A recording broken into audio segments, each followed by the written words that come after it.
Narito ang ulo ng mga balita sa mga oras na ito.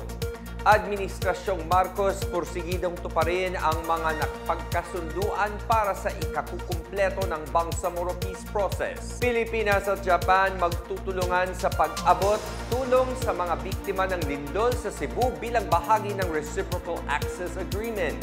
La Union at ilang bahagi ng Northern Luzon niyanig ng magnitude 4.4 na lindol. Ilang estudyante sa La Union at Baguio City tinakbo sa ospital.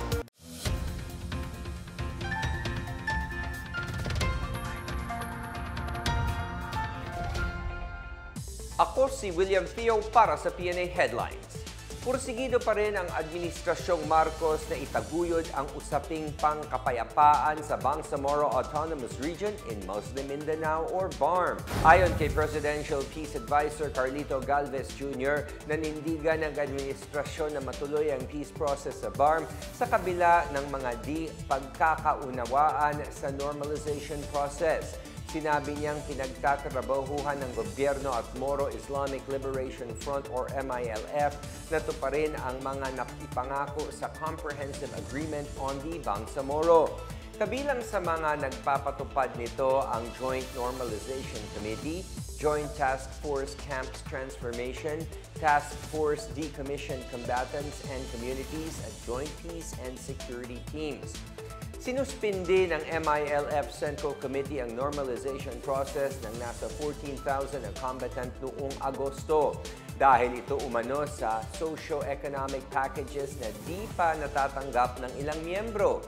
Kamakailan lang ginawaran ng amnestiya mula sa Malacanang si Basit Abbas, isang dating commander ng MILF Northeastern Mindanao Front na naglilingkod ngayon sa Bangsamoro Parliament.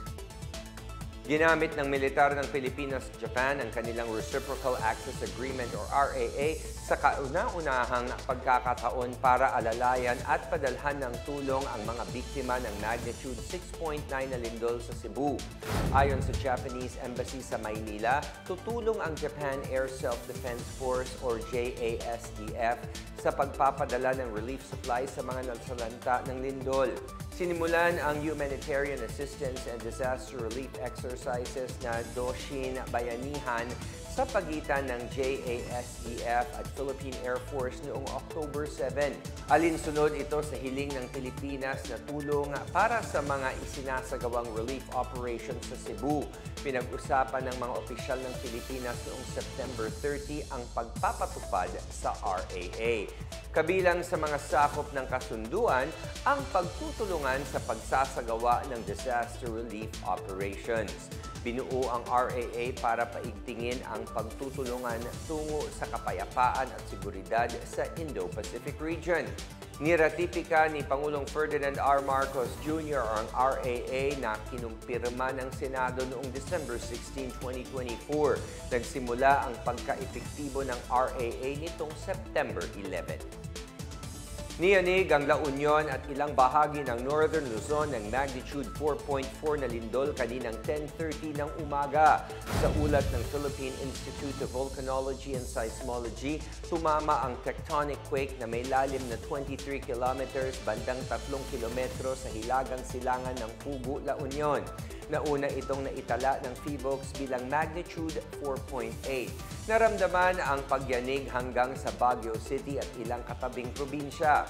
Naitala ang intensity 4 sa Pugo at Tubao sa La Union at sa Baguio City. Intensity 3 naman sa Itogon, Benguet, sa Villasis, Pangasinan at sa San Fernando, La Union.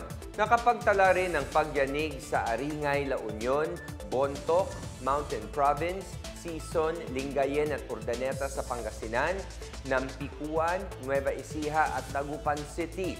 Sa ulat ng Media Affairs Office ng La Union, 28 estudyante ng Santo Tomas National High School ang pinagagamot matapos mahilo dahil sa lindol. Sa Baguio City naman, 46 na tao ang dinala sa Baguio General Hospital and Medical Center, kabilang ang ilang estudyante na nagpanik umano dahil sa pagyanig. Kinansila naman ni Mayor Benjamin Magalong ang klase mula preschool hanggang senior high school. Wala pang naitalang pinsala or aftershocks.